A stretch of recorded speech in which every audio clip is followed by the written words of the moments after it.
Anarcosindicalismo, teoría y práctica. Rudolf Rocker. Capítulo 5. Los métodos del anarcosindicalismo. Partes primera. Anarcosindicalismo y acción política. Significación de los derechos políticos. Acción directa contra parlamentarismo. La huelga y su significación para los trabajadores. La huelga de solidaridad. La huelga general. El boicot. Sabotaje obrero. Sabotaje del capitalismo. La huelga social como medio de protección social. Antimilitarismo. Con frecuencia se ha acusado al anarcosindicalismo de no interesarse en la estructura política de los diversos países, y, por consiguiente, de desentenderse de las luchas políticas de nuestro tiempo, limitando su actividad a la lucha por unas demandas puramente económicas. Es esta una idea errónea que nace de una manifiesta ignorancia, o de una deliberada tergiversación de los hechos.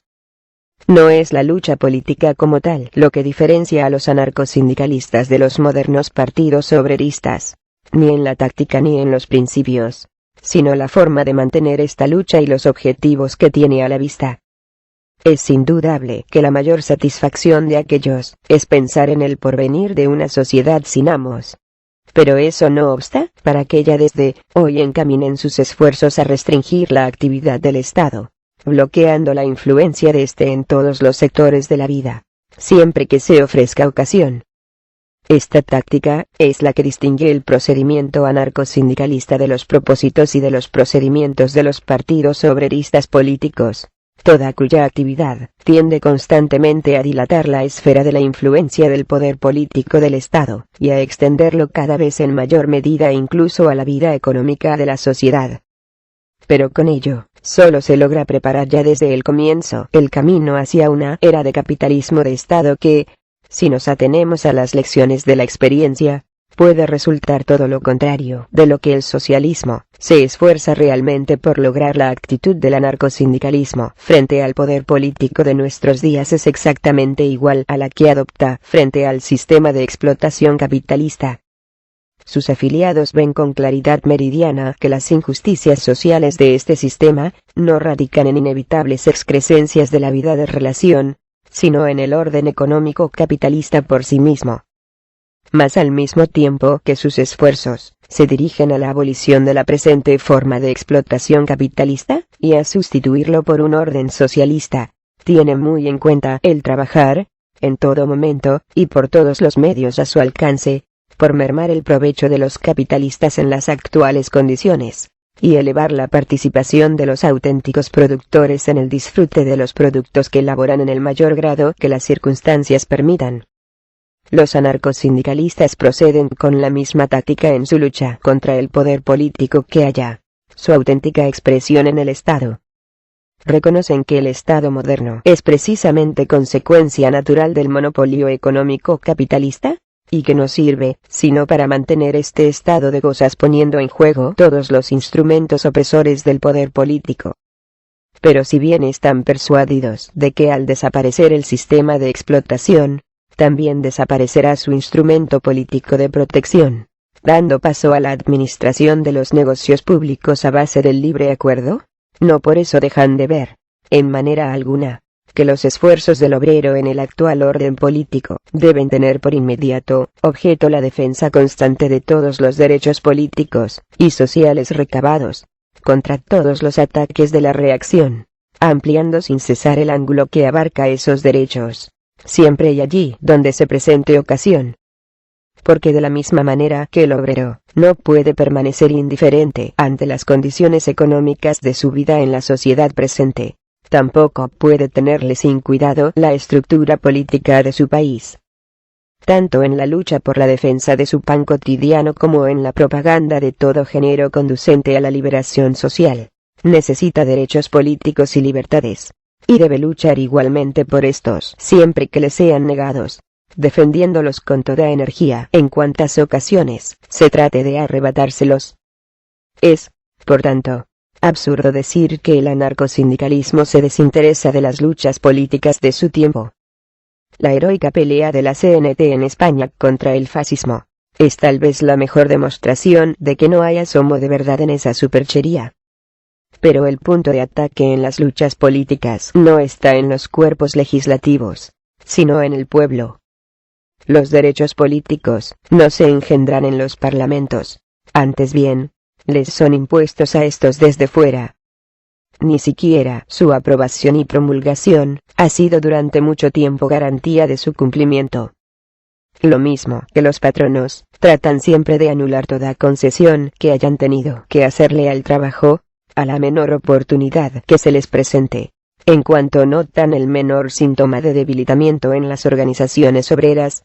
Así también los gobiernos están siempre predispuestos a restringir o a abrogar completamente los derechos y libertades otorgados, si se imaginan que el pueblo no ha de oponer resistencia.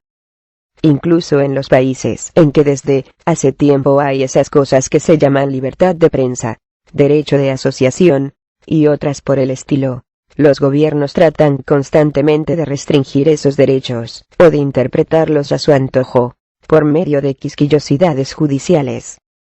Los derechos políticos no existen porque hayan tomado estado legal sobre el papel, sino que empiezan a ser realidad cuando comienzan a formar un hábito nacido en la propia entraña del pueblo, y cuando toda pretensión de reducirlo tropieza con la resistencia violenta de la multitud. Cuando no ocurre así, no hay oposición parlamentaria ni llamamiento platónico a la Constitución que tenga remedio. Se obliga al respeto por parte de los demás, cuando uno sabe cómo defender su dignidad de ser humano. Y esto no es solo verdad respecto a la vida particular, sino que lo es asimismo en la vida política. El pueblo goza de todos los derechos y privilegios políticos de que gozamos todos, en mayor o menor escala, y eso no es por la buena voluntad de los gobiernos, sino gracias a que ha demostrado que tiene fuerza.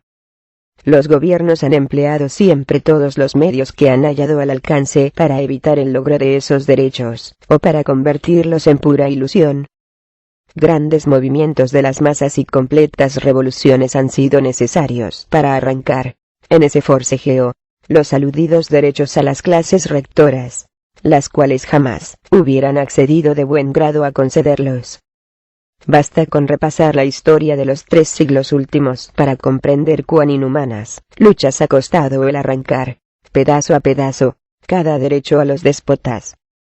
Cuán duras batallas, por ejemplo, han tenido que librar los trabajadores en Inglaterra, en Francia, en España y en otros países para obligar a los gobiernos a reconocer el derecho de asociación sindical. En Francia, la prohibición de formar grupos sindicales persistió hasta 1886. A no ser por la incesante lucha mantenida por los trabajadores, no habría en la actual República Francesa el derecho de agruparse. Hasta que los trabajadores pusieron al Parlamento ante hechos consumados, el gobierno no se decidió tomar en consideración la nueva situación creada y dio sanción legal a los sindicatos. Lo importante no es que los gobiernos hayan decidido conceder derechos al pueblo, sino las razones por las sobraron así. Para aquel que no comprenda todo lo que eso comporta, la historia será siempre un libro cerrado bajo 7 sellos. Claro que si se acepta la frase cínica de Lenin, de que la libertad no es más que un prejuicio burgués, los derechos políticos y las libertades obreras carecen de sentido. Pero entonces, todas las luchas del pasado, todas las rebeliones y revoluciones a las que debemos la conquista de esos derechos, serían cosa sin valor alguno. Para formular semejante sentencia no hubiera valido la pena de derribar al zarismo, pues la misma censura de Nicolás no hubiera objetado nada a la aseveración de que la libertad sea un prejuicio de la burguesía. Por los demás, los grandes teóricos de la reacción, José de Maistre y Luis Bonald, opinaron de igual modo, aunque sus palabras no fueron las mismas, y los defensores del absolutismo se mostraron muy reconocidos a ellos.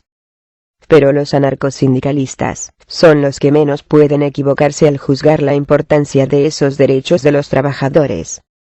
Si rehúyen toda intervención en la obra de los parlamentos burgueses, no es porque les repugne la lucha política en general, sino porque están convencidos de que la actividad parlamentaria es la forma de lucha política más débil, y de menos horizontes.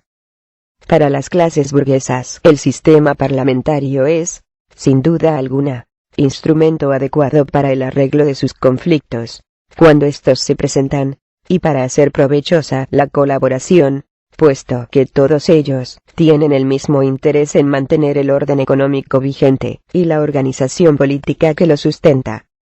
Ahora bien, cuando hay un interés común, ¿cabe el mutuo acuerdo? Útil a una y otra parte. Mas la situación es muy otra por lo que al obrero se refiere. Para los trabajadores, el orden económico existente es el origen de su explotación económica, y el poder organizado del Estado es el instrumento mediante el cual es mantenida su sujeción política y social. La más imparcial de las elecciones no puede correr un velo sobre el imprudente contraste que ofrecen las clases ricas y las desposeídas. No sirve más el sufragio que para dar a un sistema de injusticias sociales un aspecto legal, y para inducir al esclavizado a que él mismo imprima un sello de aparente legalidad a su propia servidumbre. Pero lo que mayor importancia tiene es la experiencia práctica que ha demostrado que la participación de los trabajadores en los trabajos parlamentarios anquilosa su poder de resistencia, y convierte en nada toda su lucha por derrocar el actual sistema. La participación parlamentaria no ha aproximado a la clase productora un ápice a su meta final. Incluso ha evitado que protegiera los derechos adquiridos contra los ataques de la reacción. En Prusia, por ejemplo, el mayor estado de Alemania en que los socialdemócratas, hasta poco antes de la toma del poder por Hitler, eran los principales ministros del país, von Papen, nombrado canciller del Reich por Hindenburg, pudo aventurarse a violar la constitución del país, y a disolver el ministerio prusiano con la simple ayuda de un teniente y una docena de soldados.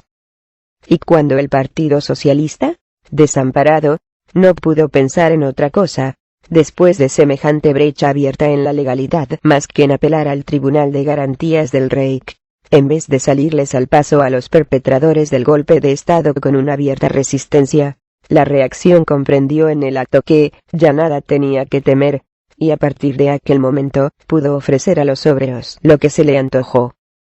El hecho es que el golpe de Estado de von Papen fue el primer paso en el camino que había de conducir muy pronto al Tercer Reich. Así pues, vemos que los anarcosindicalistas no son contrarios, ni mucho menos, a la lucha política. Pero juzgan que también esta lucha debe tomar carácter de acción directa, pues esta es la que permite que los instrumentos de combate que posee el trabajador sean los más eficaces posible. La más insignificante lucha por cuestión de salarios demuestra claramente que, en cuanto los patronos se encuentran en situación un poco apurada, el Estado les ofrece la ayuda de la policía, e incluso, según vayan las cosas, la de la tropa, pues así se protegen los intereses de las clases propietarias, cuando dichos intereses peligran. Todos los acontecimientos que afectan a la vida de la comunidad son de índole política. En este sentido, todos los actos de importancia para la economía, como por ejemplo, una huelga general, son asimismo actos políticos, y, por supuesto, de mucha mayor importancia que cualquier procedimiento parlamentario.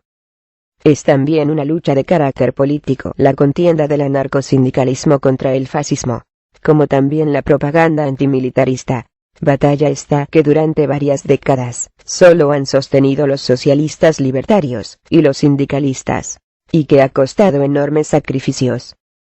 Y hay un hecho indiscutible. Cuando los partidos políticos obreristas han querido que se implantase alguna reforma política decisiva, se han encontrado con que no podían hacerlo por sus solas fuerzas, y no han tenido más remedio que confiar completamente en la energía combativa de trabajadora. Así lo demuestran las huelgas generales políticas de Bélgica, Suecia y Austria para obtener el sufragio universal. En Rusia, fue la gran huelga general del pueblo laborioso en 1905, lo que movió en la mano del zar la pluma para firmar la Constitución. Lo que la heroica lucha de la intelectualidad rusa no había logrado en varias décadas, hizo llegar a término la acción económica conjunta de la clase obrera. el foco de la lucha política no radica, pues, en los partidos políticos, sino en la guerra económica de las organizaciones obreras. El comprenderlo así, es lo que hizo que los anarcosindicalistas concentraran su actividad en la educación de las masas, y en la movilización de su potencialidad económica y social. Este es el método que ha servido para realizar algo en todos los momentos decisivos de la historia. La misma burguesía, en sus luchas contra la aristocracia, ha recurrido abundantemente a este método. Negándose a pagar los impuestos, por el boicot y la revolución es como ha llegado, retadoramente, a ocupar una posición dominante en la sociedad. Y tanto peor será para sus representantes de hoy el haber olvidado la historia de sus padres y el aullar sanguinariamente contra los métodos ilegales de los trabajadores en su lucha por libertarse. Como si alguna vez la ley hubiera permitido a una clase sometida sacudirse el yugo. La historia no cita ningún ejemplo. Por acción directa, los anarcosindicalistas dan a entender todos los procedimientos inmediatos de guerra contra sus opresores económicos y políticos.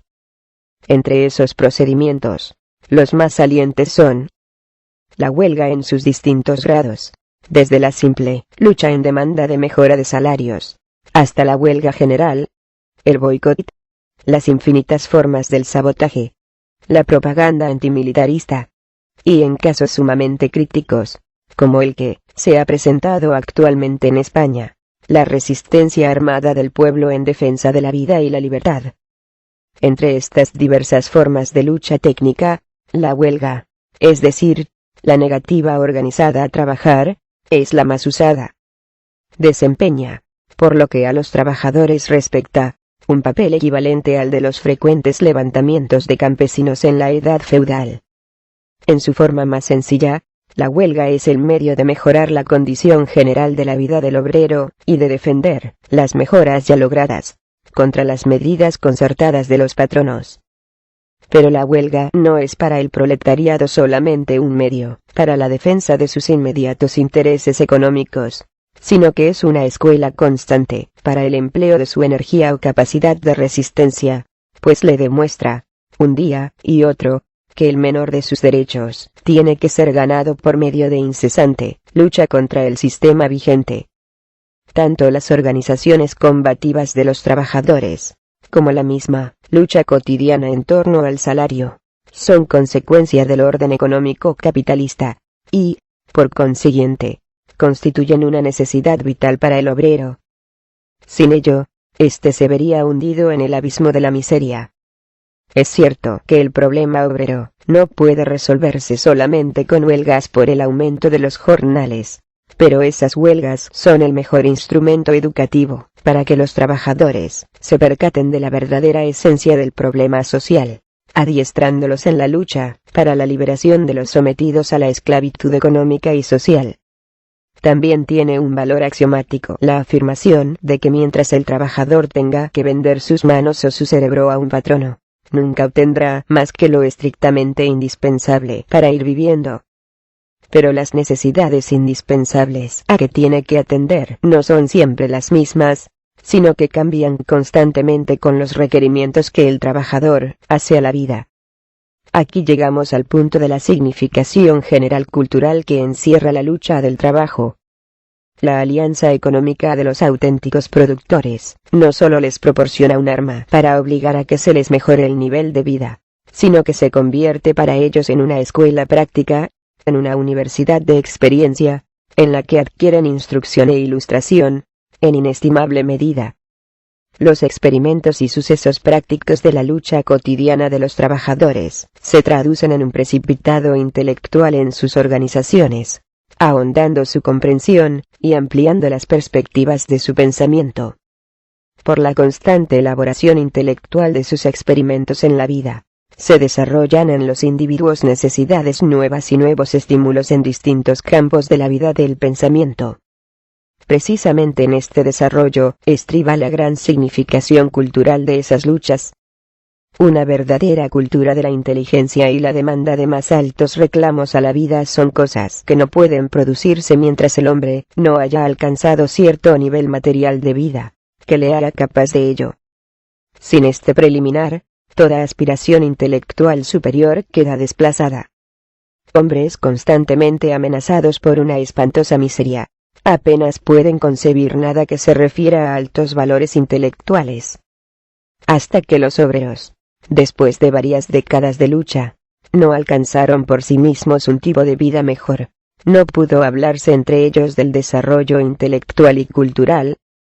Y es esta aspiración de los trabajadores lo que el patrono ve con mayor recelo. Para los capitalistas, como clase, sigue teniendo todo su significado la conocida frase del ministro español Bravo Murillo: no necesitamos hombres que piensen.